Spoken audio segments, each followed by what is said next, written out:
Hello and welcome to this week's episode of Dadas Show, coming to you from Olive Gardens Hotel here in Nairobi. I'm your host, Ashikumbune. Now, as our name suggests, the Dadas Show aspires to promote the spirit of sisterhood and solidarity. And we do this by creating an open and a safe platform for women to discuss issues affecting their lifestyle, their health, their careers, their family, and anything that affects them in one way or another. Perimenopause is described as the transitional period before menopause. It is natural and very normal progression. However, it does present both physical and emotional symptoms. And some of these physical and emotional symptoms could be very challenging and could disrupt somebody's life. Now, seeing that we are all ladies and we are heading there, Dadas Show felt it necessary to have a discussion on perimenopause, where we will get to explore the nuances of perimenopause in a bid to better understand it and to ease the transition. Now, today I am joined by experts and lived experiences who are going to be joining us to take us through what it was like for them. And we will also talk to our expert who will tell us what should we expect, what do we need to do, what do we need to do less of, what do we need, so that we can just be aware. So as always, remember, I want you to keep us engaged on all our social media pages at KBC Channel 1. You can also reach us on our newly formed Facebook page, which is Dadas KBC. You can reach me directly at Ashiko the host across all social media platforms. Now, before we get into this very engaging conversation of the day, let's take a look at the following feature. Perimenopause means around menopause and refers to the time during which your body marks the natural transition to menopause, marking the end of the reproductive years. Perimenopause is also called the menopausal transition. Women start perimenopause at different ages. It can begin several years before menopause, typically in a woman's 40s, but can start in the late 30s for some.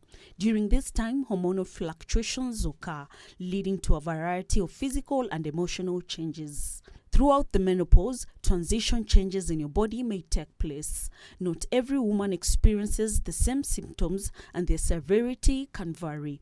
Common symptoms include: one will experience irregular periods, where periods may become shorter, longer, heavier, lighter, or more frequent. Eventually, period stops entirely. Hot flashes are common during perimenopause. The intensity, length, and frequency vary. Sleep problems are often due to hot flashes or night sweats, but sometimes sleep becomes unpredictable even without them. Mood swings, irritability, or increased risk of depression may happen during perimenopause. The cause of these symptoms may be sleeping disruption associated with hot flashes. Mood changes may also be caused by factors not related to the hormonal changes of perimenopause. As ovulation becomes irregular, your ability to conceive decreases. However, as long as you're having periods, pregnancy is still possible. If you wish to avoid pregnancy, use birth control until you have no periods for 12 months. Declining estrogen levels may lead to unfavorable changes in your blood cholesterol levels. Several treatments have been studied for managing perimenopause symptoms, including seeking medical attention, eating a healthy diet rich in fruits, vegetables, whole grains, exercise regularly, and creating a calming bedtime routine. While perimenopause is a natural phase of life, some symptoms may require medical attention. Perimenopause ends when a woman has gone for 12 consecutive months without a period. This marks the beginning of menopause, which typically occurs between ages 45 and 55 years. After menopause, a woman no longer produces significant amount of estrogen or progesterone, and menstrual periods stops permanently. For Dadas Show, my name is Miriam Odanga.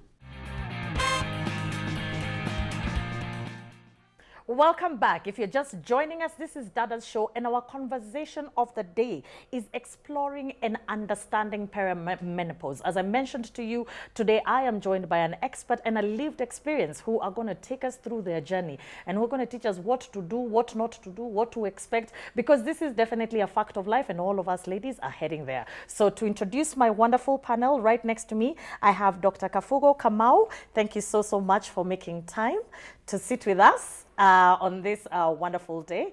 And right next to her, I have Dr. Bridget Monda, who is a consultant obstetrician, a gynecologist, a senior lecturer at the School of Medicine at Kenyatta University. The list goes on and on and on. But we are very excited because we feel that we are in very, very capable hands. As always, I would also want to acknowledge my wonderful audience who take time week in, week out to come and sit with us as we discuss contentious issues affecting the Kenyan women. We also want to appreciate you at home for tuning into Dadas show, and we hope that the show will actually live and surpass your expectations. So to start us off, I want us to start from the basics. Because when it comes to perimenopause, everybody knows everything about everything. And you know, we always get stuck with, you know, what Bogo's life experience was, what your life experience was, and we all try and compare. Let's just try from the basic. Actually, tell us a little bit about yourself before we move on. Let's start with you, Bogo. My name is Dr. Kavuo Kamau, and I am a menopause educator, practitioner, just basically reproductive health practitioner. I am perimenopausal. I'm about to turn 50 in a few months, and I have lived it. I have lived the perimenopause journey. Yes. Yeah. Oh, wow. So that's fantastic. We will dig a little bit into that a little bit later. What about you, Dr. Monda? Tell us a little bit about yourself and, you know, why you're the expert, especially in this topic. Okay, I'm a consultant obstetrician and gynecologist. Like you'd said, I lecture in the School of Medicine at Kenyatta University.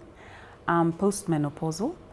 I have a special interest in menopause and everything that goes with it, because it's actually a neglected area of menopause. A neglected area of reproductive health. It's like once women stop having children, that's it. And yet in traditional cultural societies, you found that the postmenopausal woman was the woman who actually swayed, carried the weight. About, you know, she was considered, because she didn't have her period, she was considered as a woman who was full of wisdom. They were the matriarchs. They're the ones who, you know, guided the communities in what direction they should take. But in our youth-oriented society, it's changed completely. Yeah. So there's actually a very huge gap. There's a need for us to actually educate ourselves about menopause and everything that goes with it. So perimenopause is the transition to that point of menopause. Yes. Yeah. Wow. Thank you so much. Like I mentioned, we are definitely in the best hands, you know, with Dr. Kafuo, who's, you know, I forgot to mention that she's also a doctor.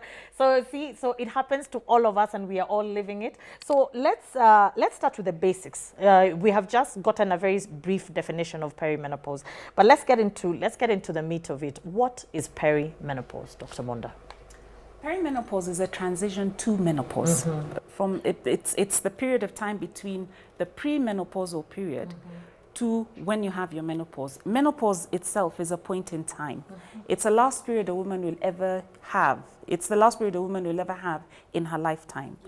And it's defined when you've not had your period for a continuous 365 days of the year. So from 366 days going forward, the rest of your life, you're postmenopausal. So it's just a point in time. So it's that period that leads to that menopause. And that is when we start having all these symptoms that everybody calls menopausal symptoms, but they're actually perimenopausal symptoms. Yeah. So what happens biologically to the body during this particular period of perimenopause? Okay, so women are born with all the eggs they'll ever need for having children. Unlike men who produce sperm their lifetime, we don't. So we're born with the eggs that with all the eggs that we'll ever need for pregnancy. So when we start having our periods during puberty, when puberty sets in, there's a group of eggs that is recruited every month in the menstrual cycle, and out of that group of eggs there's one that is released, that is ovulated. That's what we call ovulation, and fertilized. If sperm get to meet it. Otherwise, if you don't, then the egg dies and you get your period. So every month that continues. So from the time of puberty, we have about 400 to 500,000 eggs, which reduce as we get towards our menopause. So it's in that process of producing the eggs every month, preparing the eggs for ovulation every month, that we produce our hormones, estrogen and progesterone, that make us make us who we are, that make us women. So as the eggs reduce towards the menopause, it means the estrogen levels also reduce. Yes. And that comes with, that now causes the symptoms that we get during the perimenopausal and postmenopausal period. So the symptoms we have in the perimenopausal and postmenopausal period are due to a deficiency of estrogen. Yeah. Oh, wow. Thank you so much. Now, let's come to, practically, Kafugo, share with us your perimenopausal journey, from when it started till where you are right now. Okay. I believe I started having the symptoms when I was maybe in my late 30s. And the first symptoms I got was my flow changed. So I always had a very light flow. And then all of a sudden it was all over the place. It was heavy one time, it was light another time, it would disappear sometimes. Or rather, the period in between the cycles was longer. In fact, I joke about it and say the first time I stained my clothes, I was in my 40s. Oh, wow. Yeah, because it was so erratic and so unpredictable. Yeah. And then I have been through the insomnia. I have been through the brain fog. For me is big, where you really can't focus, you can't concentrate. And I don't know if you've ever read a book. You're reading a book and you read a sentence and you think, what did I just read? And you read it, and you read it again, and it's still not making sense. What I find is, of course, every woman is different, but my brain fog tends to ease in the afternoon, so I'm more productive in the afternoon than in the morning. I have learned, I've dealt with certain foods that I eat that just trigger night sweats. Oh, night sweats were bad. I had really bad night sweats, and you wake up wet, and sometimes you even have to just change your pajamas in the middle of the night. And I used to tell my son, I lock my bedroom door, and my son used to ask me, why do you lock your bedroom door? I said, because sometimes I have to take my clothes off and sleep with no clothes on. But I'm trying to think what else. I think I've experienced the night sweats were the most bothersome. Right now, the brain fog is easing and the insomnia has kind of resolved. But I've had to do something about it. So, which you will share with us, because I believe everybody who's watching and they're in that space, they're like, oh, please tell us, because we're also having night sweats, we're also having this. How did you fix it, if we can use the term fix it? So, Dr. Wanda, back to you. What are some of the typical symptoms? I always like to appreciate that women are different. Every single person is different. So, whatever Kafugo is going through, maybe somebody else did not experience it, because I know that certain women who were very adamant about the difference in the taste, and there's some people who are like, my taste buds have not been affected. But what are the typical ones that at least majority of the women should expect? Okay, let me mention this first. The perimenopausal period could start from anything from 5 to 10 years before the actual menopause. And then the average age of menopause is 45 to 55. The average age is actually 51 worldwide. So you can imagine if you have your menopause at 45 and you started having the perimenopausal symptoms, it could start as early as in your 30s. Yes. Okay, so that's one. 2, perimenopausal symptoms could be absolutely nothing for some women, to it being an extreme storm, for others. And that's just because of the hormonal, the erratic hormonal levels. So you get things like brain fog, you'll get things like insomnia, just not being able to sleep, the night sweats, the hot flushes, the irritability, the fatigue, the tiredness. You end up lacking your self-esteem because you're just not productive anymore. You get what we call, you get muscle aches, just from nowhere. We call it the musculoskeletal syndrome of menopause. You'll find your skin starts getting dry, you get palpitations. So there are over 40 different types of symptoms that can occur in the perimenopausal period. And then there's no specific test that you can do to actually that was my next diagnose. question, because I was like, if I was going to sit here feeling like I'm losing my mind, I would like to go straight to the hospital instead of asking for a bevy of 5 million tests because I feel like I have 5 million diseases. And I tell them, please do this particular one. Is there something that's even close to it? No, there's no specific test we do to diagnose perimenopause. The tests we do for doctors who are aware, it's usually to rule out any other disease there may be, for example, thyroid gland disease that mimics a lot of the symptoms that you get during menopause. But there's no specific test. Oh, wow. Yeah, there's no specific test. That is sad, but I guess that is life. Remember, once again, we said it's a normal and very natural progression, and that's why we're having the show today, so that we can be able to understand it better. And I think once you remove ignorance from the equation, then I don't think there's anything we cannot be able to tackle. Let's move on to our next question. We've already talked about this. Yeah, actually, that's my question. What did you do? Because you mentioned something about, oh, now you're a little bit better. What did you do to ease some of these symptoms that you were having?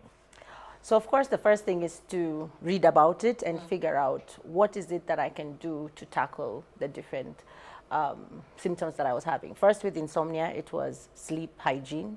You know, the usual turn off things, you know, do not be on any screen 2 hours, 1 hour before bedtime.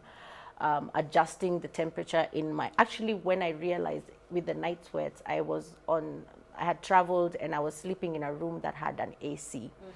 And I realized that the magic number on the AC was 23 degrees. And every time it was set at 23 degrees, I slept without a problem. Anytime it went above or below, I had a problem sleeping. And so I started adjusting the temperature in my room. I changed my beddings to something lighter. I changed my pajamas into something lighter. And then so that kind of helped with the sleep. But, you know, there's so many factors that go into sleep alone, you know, including electromagnetic, you know, the micro ones, like the lights and the sockets and the Wi-Fi. And so I had to do that where I started even now leaving my phone outside the room. And that made a very big difference, by the way. And then so of course the night sweats, I changed how I dress. These days I only wear cotton. Yeah. I stopped wearing tight things. I stopped, you know, it's about comfort. I started wearing flats. You know, I'm not trying, you know, the musculoskeletal symptoms. Yes. You actually lose balance, you fall, you know, and I was not going to risk it. And that's something that I found very interesting, because I think throughout my whole, you know, working time and the career, I'd wear heels. I'd wear heels a lot. I used to show off about how I could run in heels, you know, and I'm very tall, so I could do all these things. And all of a sudden lately, you know, you can look at the size of the heel that I'm wearing, which is utterly disgusting. It's so short. So I threw away all the 5-inch and the 6-inch, because the body hurts. You know, you just get into so much pain. The back is hurting. So yeah, I resonate there with you. Please carry on. So then I also formed a support group. I was like, we need, because I kept talking to women and many of them had no answer, no clue, no direction, felt like they were going through it on their own. So I started a support group which meets monthly, and then after that I started one online. So we're on WhatsApp. And I found that it has also brought a lot of calm, because one, when you realize you're not alone. Two, when you realize that there's actually help somewhere, and there's information that now is being shared freely, that, you know, if you tried this, then try that, or you try the other, and you try the other, and eventually, actually, Dr. Monda is on the group too, so she's always available to answer questions. I'm always available, you know, and then people have their experiences. So that also gave me a lot of calm. And then I started, at some point I said, well, as part of my job, I would like, I think Dr. Monda does it too, I would like to experiment myself. Like, okay, I'm going to try this solution, especially now because I was still experiencing sometimes the night sweats. And, you know, so I said, let me see what else I can do. So I started supplementing. So there's different supplements out there that are, you know, and Dr. Monda will talk about them, the phytoestrogens or whatever. So I started experimenting with that, because I still had time to decide whether I wanted to go on hormone therapy or not. So I said, while I have this window, let me see what else works. So that as I'm talking to the women, I'm talking about from a point of experience. So I did supplementation for a while, different products, and then I have now been on hormone therapy for 2 months. How's that going? It's going. It's going. Yeah. it's going. I'm sleeping like a baby. Oh, that's amazing. I'm sleeping really well. I haven't had time to, I've had palpitations maybe in the past, maybe 3 times. You know, the ones that knock you out and you think, this is the day. You're like, this is the day I'm exiting the world. Yeah. I'm trying to see if that will also be resolved through the hormone therapy. So Wow. What else is going? I don't get night sweats anymore. Good thing. Those are gone. I've never suffered, and I tell women there's a difference between a night sweat and a hot flash. Yes. And there's even cold flashes with menopause. So I've never experienced a hot flash. I don't think I have, especially from how it's described. I think what I've had in the past is the night sweats.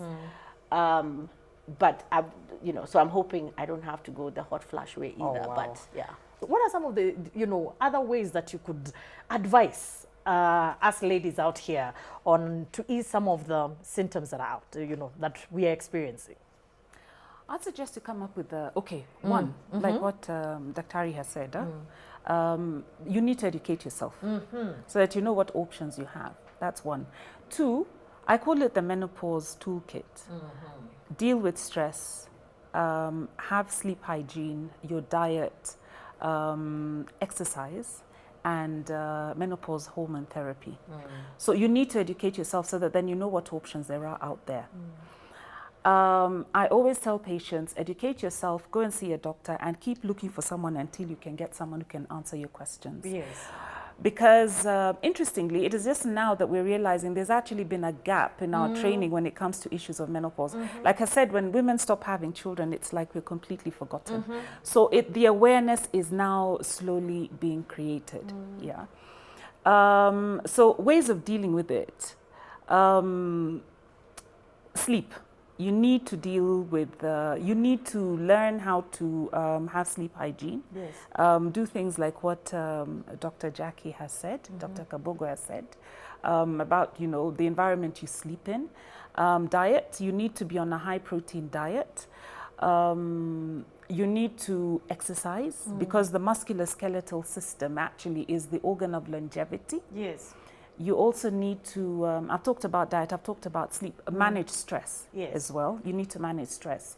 And then the options of menopause hormone therapy or doing phytoestrogens depending on what you feel about your health, and then also whether you have chronic illnesses like, for example, women who are survivors of cancer of the breast, they can't use menopause hormone therapy. Yes. Yeah. So there are all these options, but educating yourself is what is most important. It's paramount. Yeah. I completely agree with you. So we were talking about some of the challenges that that women experience during perimenopause, even menopause, in various facets of society. Be it in church, in work. Just talk to me about some of the stereotypes and stigmas that are out there in regards to perimenopause. Let's actually clump them all together. I don't know if that's correct, but let's just put it all together from perimenopause to menopause, because I think the people out there, the public society thinks that it's one thing, so please. Actually, what I find very interesting is if you went online and you typed in menopause or women in menopause, you'll see women who are 80 years old. So everybody has always thought menopause was something that happens to really, really old people. Now, Dr. Monda has mentioned that if you're going to possibly go into menopause at 45, and these symptoms start 10 years earlier, you're looking at 35. We're looking at 35. And 35 is a very young person. Young, And we've never been educated, we were not being educated that there's actually a period called perimenopause, which I think is the wildest part of this. It's not even the post. I think the perimenopause is the wildest because you have just come out of your youthful 20s, and now you're going through your 30s, and then towards the end of your 30s, things just are not working right. And from my practice, I realized that many women are not even self-aware about their own bodies. So when these things are going wrong, they start thinking they're either crazy or they're dying. Or because nobody ever mentioned this. I say when we started our period, it was, you have started your period, well done. Congratulations, you're a But woman nobody now. told you that one day this period will end, and there's a period that, towards that, and how what to anticipate. In fact, I say if I knew I was going to have between 400 and 450 periods in my life, I would have checked off every month to know I'm getting to the end. To know how many eggs I'm you're getting left. to the end, So it's just that you know, when now these things start happening, and then also remember there's also those conditions that are common in that age group. That's when you find more cases of endometriosis, you get more cases of fibroids. So you're dealing with all that, but at the same time, perimenopause could check in, and now they're all going concurrently, and there's so much going on. Yeah. So I just found one of the one of the misunderstood things about menopause is that it happens to old people. Those are already been done. I mean, they've moved. They're now postmenopausal, and not that they're not important, but they have left this crazy phase. Yeah. Something else that seems to be misunderstood is, especially with my work, is there's a myth that, and Dr. Monda will talk about it, and I think she may have mentioned it, or she'll mention it, the effect of the estrogen and what the role of estrogen in our bones, for example. There's a belief that Black people, or Africans for that matter, do not suffer from osteoporosis because they say, oh, we have the sun, we have this and we have that. But you'll be surprised that I think in a month, I experience about 15 women who have osteoporosis. And unfortunately, because of that myth, the doctors don't screen for it. And by the time these women find out, they've already fractured their hip, their arms, their legs. And sometimes it's a fall that would not normally have resulted in a fracture.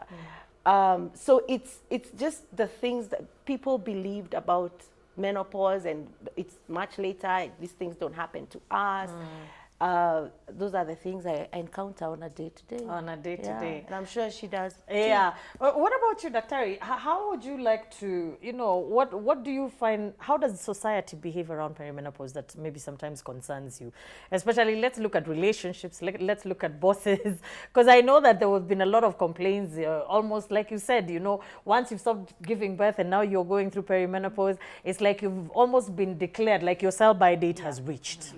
So you're not, so there's also a lot of, you know, mental health issues that are coming along with this. But what has been your take, especially coming from your patients when they come to see you? Okay, first of all, menopause and everything that surrounds it is stigmatized in modern society. Like I mentioned, in traditional traditional cultures, the virgin was seen as a flower. The woman who had children was seen as the fruit. But the postmenopausal woman was seen as the seed, the one who retained her blood, so had wisdom. But come to the modern society, as we call it now, and it's stigmatized. Now, when it comes to biology, men just have one major event, which is puberty. For women, we have puberty, we have pregnancy, and then we have menopause and everything that goes with it. Now, it's so unfortunate at the time that the perimenopausal period and the time we have our menopause, this is the time women have had their children. They're settled in their careers. They're financially stable. They've been there, they've done that. They are such resources, but because of all the symptoms we're going through and the misunderstanding that goes with it, we're not able to perform at our peak. So that's what we're seeing now. So, and that is why I keep saying women need to educate themselves so that then they go and seek help where they can get it.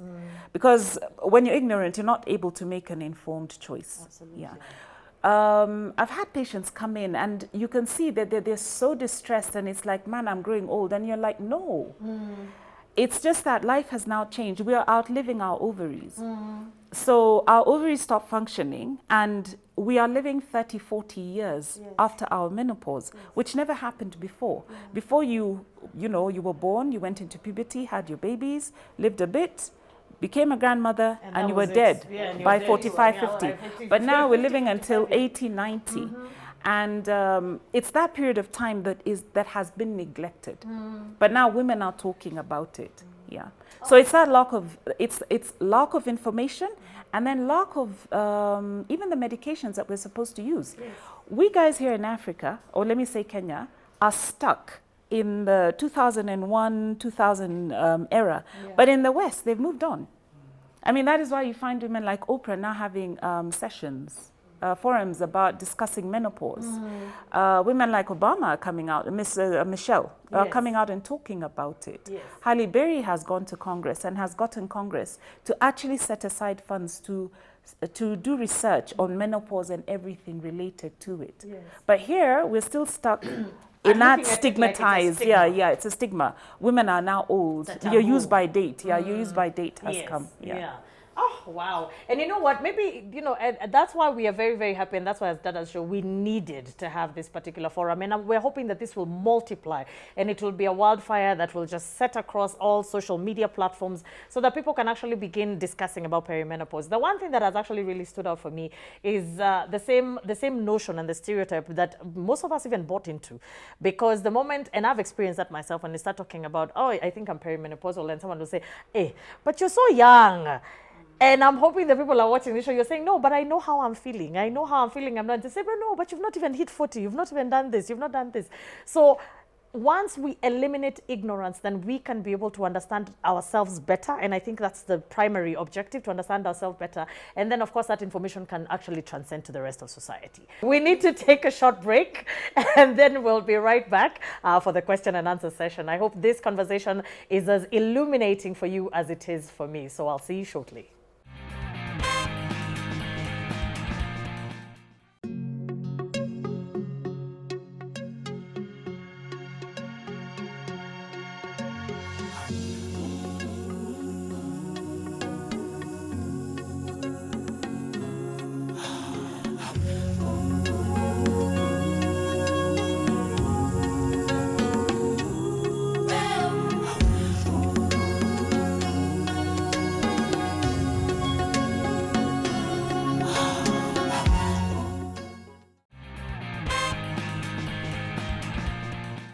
Welcome back to my favorite part of the show, which is the question and answer session, which gives my audience an opportunity to interact with my wonderful panel. Remember, the conversation today is around perimenopause, exploring perimenopause in order to understand it better. And we've learned so much in the first segment from both our doctors, as both from an expert point of view and also from a lived experience point of view. So to start us off during this particular session, I want to invite Cynthia. Cynthia, I believe, has a question. Karibu sana, Cynthia. Thank you. My question is, you gave examples of women who have been advocating for menopause and increasing awareness for menopause, especially in the USA, but they're not that much pronounced in Africa and in Kenya. So what systemic changes can be put in place to address the barriers that face women's advancement in political spaces and leadership spaces? It's an excellent question. Dr. Monde, you had mentioned about the advocacy that is happening for women and how, all these women, what do we need to do, One, we need to inform ourselves, okay? We need to get informed, because without information, you're not able to make informed decisions. Then we need to advocate for ourselves. We can't sit back and wait for Serikali's idea kind of thing. You can't. And it's not like as if we're not able to. Yeah, it's just that we don't have the information. And then with the stigma surrounding menopause and the perimenopausal period, we need to destigmatize and demystify. And by the way, when I talk about us getting informed, I'm not talking about women alone. I'm talking about men as well. We need both men and women to get informed. And that starts at home, at our workplace, socially. These are things that we need to discuss amongst ourselves, like the chamas that we have. Sessions like this, you can invite speakers. For example, I would be very willing to come and do a talk. For example, in even during bridal showers or during chama meetings, church meetings, women's meetings. Yeah. So we ourselves need to get informed. And then we need to advocate for our rights. So for example, when I see a patient in the clinic, I'll just give you an example. And she has a medical cover, for example, and they don't cover menopause. What I usually tell them is go and discuss with your HR. Because she's 55, she has a maternity cover she'll never use. Why can't that maternity cover be converted into a menopause cover? And you won't believe it, when they actually do go and negotiate with the HR and state their case, there are many of them who've actually had the insurances cover the menopause, actually covered their the screening and the menopause hormone therapy. And you remember, these are women who are at the top level of management, so they're able to advocate. And not just for themselves, by doing that, they're changing the landscape for other women as well. And then getting, doctors like Dr. Kabogo and myself to come and talk in workplaces and discuss, not just with the female staff, but with the men as well. So I'll give an example also. Standard Chartered Bank, for example, their HR is male. They have come up with a menopause program for their staff. And he was very clear that they have understood that some of their most valuable staff are not able to deliver at the level that they can deliver because of all these issues that they're going through. So they have all the support, and they're getting very, very good outcomes from output from their staff because of that. And he's a man. You can imagine. In fact, there was a lot of hula baloo, oh, they should have done this to the woman. And I was like, no, he's a man. He's affected as well. Yes. Yeah. I mean, when you're in a house and you're married, it's not just you. It's everybody. It's the children as well who are affected. The children, the husband, and the wife. Yeah. I love that. I think it's very important for it to stop being a female issue. Yes, it does happen to women, but it is not a female issue. It's a family issue. It's a community issue. It's a societal issue. So we cannot sit and let some people put their hand in the sand and pretend, what, doesn't bother me, it doesn't affect me. As long as maybe whether you're married, whether you're not married, as long as you're interacting with other humans in society and you are going through something that is altering your personality or how you operate from day to day, then people who come into contact with you are bound to be affected in one way or another. I hope your question has been answered, Cynthia. Okay, then our next question or comment is from Lillian. My question is, and I think that's the age I'm at. Yes. What are the first symptoms we are looking out for before the hot flashes and the night sweats and what are the first things that are going to tell me this, you're now getting into the perimenopausal phase? Okay. Symptoms can vary from absolutely nothing to the extreme. In fact, the perimenopausal period is called the period of estrogen chaos because the fluctuations of hormones, they're all over the place. But then it also depends, it's a very individual thing. So I can't tell you, look out for this or look out for that. In fact, a simple way of looking at the perimenopausal period is puberty in reverse. What was happening at puberty is actually now happening during the perimenopausal period. The mood swings, the depression, the acne. It just, all the things that you were going through as a teenager. But remember, some teenagers had a smooth sailing through that period. The others who it was very chaotic for. So I can't quite tell you, this is the symptom that you're going to get. But there will be a subtle change and you'll be able to pick it out. And when you do, then you go and you see your doctor, whoever your gynecologist is. And then, you see, when you educate yourself, you're then able to ask questions. Because, frankly speaking, my dear, we do very little about menopause in medical school. And it's worldwide. It's not just here. It's everywhere. So get informed. Look out for anything there may be. Try and mitigate anything there. Because this is the time, my dear, you need to start managing your stress. You need to start eating right. You need to exercise. I keep telling women, it's a zero-sum game, my dear. And not aerobics, Zumba. This, my dear, you have to lift and you have to lift heavy. Because what is going to help you in the peri and postmenopausal period is your musculoskeletal system. It is the one that burns the energy, the food that you take in. It determines how your insulin is going to work in your body.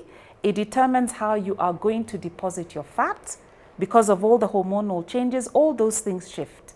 So I always laugh and I tell patients, this one, my dear, it's non-negotiable. You need to lift. You have to You need to lift at least 2 or 3 times in a week, and you need to lift heavy. When we talk about the flow, Your flow is, for many women, that's where you find a change. You know, it either gets heavy, it gets lighter, it gets longer. So you've always been the same day, same time, same length, same experience. Then your experience starts shifting one way or another. That's usually for most women a sign. Yeah, and that's actually, even with diagnosis, that's where we start, is how is your flow? How has it changed? Is it longer? Is it shorter? You know, as we're trying to figure out where you are. So flow is a big one. So Lillian, I hope your question was answered.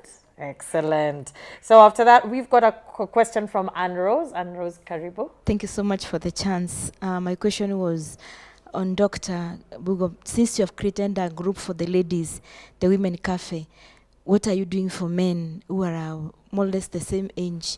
Because in one way or the other, we live with them in the house, at working place, and sometimes they don't understand when someone has to run out of the office, maybe to go and get some bread, some cold water to cool down, and sweating all over, and then they don't understand us. So what are you doing for them so that also we can be on the same page?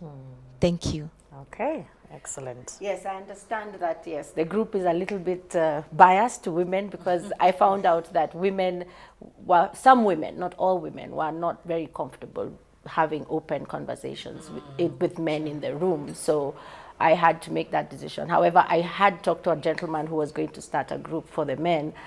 But I want to say that our physical meeting, which is once a month, is open to men. And I encourage women to bring their spouses.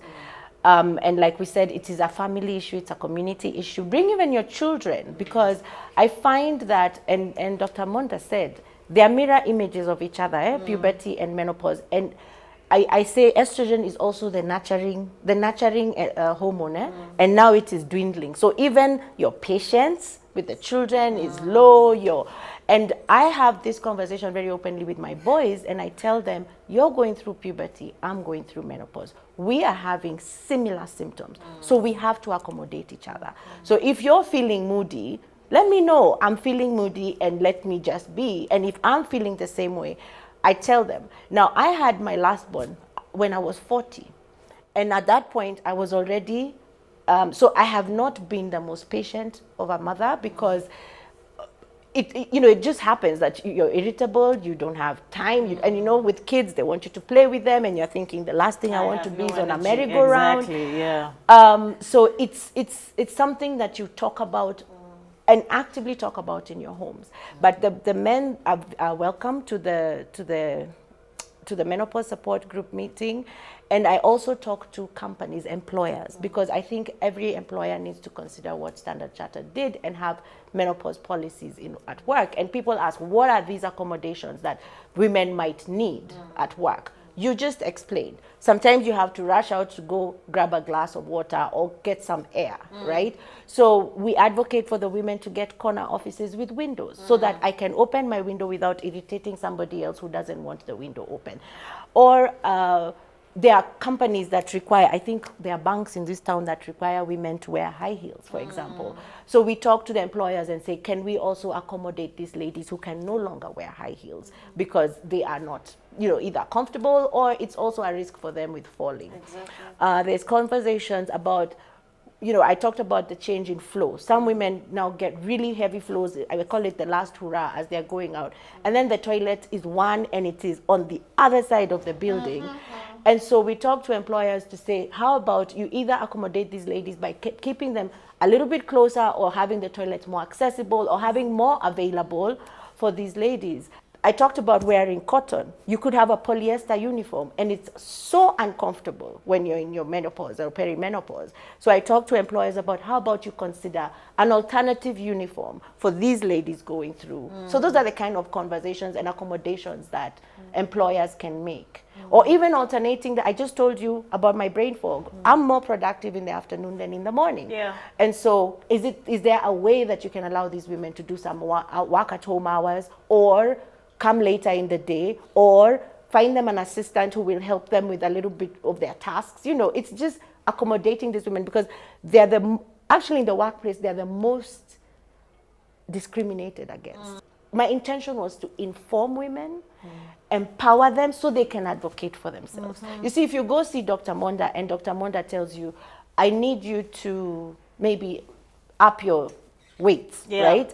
And you probably have never heard that before. Yes. But if you're in that group, you have, so you'll say, okay, I understand, and these are my options. I don't have a gym, you'll figure it out. But information empowers you to advocate for yourself. I think the decision, ultimately, everything always boils down to you. The Women's Cafe is fantastic. Dr. Monda is fantastic. Kapuku is fantastic, but they're not going to go and have they will not come to your house and have a conversation with your husband. So you have to, first of all, we need to demystify and stop, the outlook on what menopause is. Because I loved what Dr. Monda said about this is the time, this person is a treasure trove of information. They're wise beyond their years, and the years they already have quite a number. So this is so if we start looking at it as a moment of pride. So let's move on to the next question that is from Frida. So my question is, since almost all women go through this premenopause, so does genetics play a key role to this? Whatever your mother has experienced, will you also experience the same thing, or it will be different from your mother? So it's not premenopause. Premenopause is way before even the perimenopausal period. So peri means around. So perimenopause means around the time of menopause. And genetics does play a role on when a woman will have her menopause. Most women will have their menopause around the same time their mothers had their menopause. And the symptoms tend to be also the same. So genetics does play a role. Yeah. That's fantastic. That's really good information. You learn everything. Thank God for Dadas show. You learn everything. So, for those who have access to their mothers, I think it would be important for you to actually give them a call. I don't think it's ever too early to actually call and say, how was it for you? How was it? Maybe perhaps that's one of the things that can actually, advise your decisions or your steps from that point on. So our next and final question. Yes. Yes, please. So genetics may play a role, but you don't have to tough it out and suffer the way our mothers did. So you have information now, you're informed, and you know what you can do to mitigate to actually handle the issues that come with the perimenopausal period. Yes. Okay. Yeah. So you're more informed than your mother was. Okay. Oh, wow. Excellent. So our final question of this session is from Nida. Nida, karibu sana. Yes, thank you for the opportunity. My question is it possible for women to get pregnant during the perimenopausal stage? You can get pregnant during the perimenopausal period. Those are the kitinda mimbas that you hear, that baby for going under, the oops ones, for going under the bed to take your shoe for you. Yeah, so you can. So long as you're ovulating, you can get pregnant. So you need to take care of contraception during the perimenopausal period. I want to invite my wonderful panelists to give us a parting shot. I want to start off with you, Bogo, because this is an area that you're passionate about. What's the kind of attitude that you would want people and society to have out there, especially in regards to perimenopause? We've talked a little bit about that, but what's your parting shot on that? I tell women all the time, it's not if, it's when. We are all going to go through it. It is a natural process. So if it's not there yet, it is coming. For those who have been there, then they can talk about it a little bit more and encourage other women to talk about it.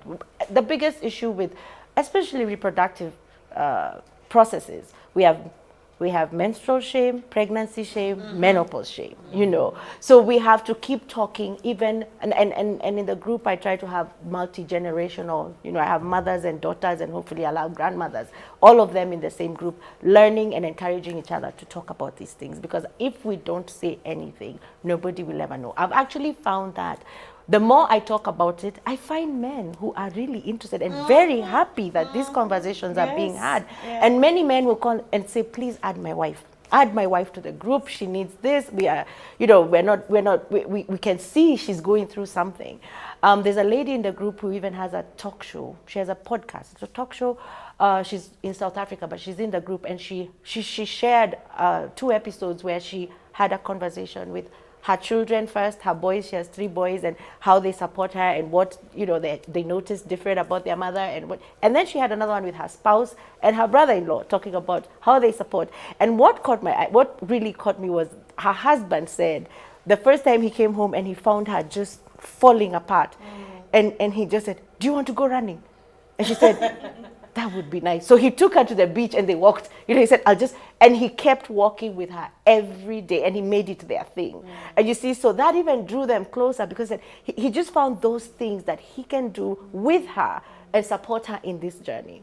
If it was about their cooking, she needs to eat higher protein meals. He said, I was fine with that too. So I kind of as a family talked about it and said, okay, we up our proteins and there are certain things that are, because we also have, like at home we have triggers. We have sugar, coffee, spicy foods, whatever. So you work as a family if you talk about it. I just want people to be able to talk about this and don't feel like, sometimes people shame you for having the conversation. Yeah. Don't allow people to shame you when you have that conversation, because it is an important conversation and we are all experiencing it together. Men, women, children, society, everybody. Excellent. Yeah. Thank you so much, Kafugo. And one thing that I would actually like to mention, it's very important, and we all sit down thinking that men are actually not interested in these conversations. I will bet you that once you start these conversations, especially the men, nowadays men are they're very open and they're very accepting to some information. They are yearning to learn so much more. So I think gone are the days where someone would say, I can't talk to my husband because unajua bwanangu atakangi hizo story. No. Give it a shot. What do you have to lose, to be honest? But you have so much to gain. What about you, Daktari? What would be your parting shot for this particular conversation? Mine is simple. Just get informed, get empowered, because that is how you'll be able to manage your the perimenopausal period and anything that comes after you have your menopause. Yes. Yeah. Oh, excellent. Well said. I don't think there's a need to add anything else. So we have come to the end of today's episode. It was one of the most informative sessions I have ever had on this particular show. And I'm really hoping that you at home have learned a thing or 2 or 12 about perimenopause, understanding it, how to navigate it, and everything that comes in and between and around it. So on behalf of the production team at KBC, my location partner, Olive Gardens Hotel here in Nairobi, myself, Ashikumbune, I thank you all for tuning in, and I will catch you same time, same place next week on Dadas Show. Bye for now.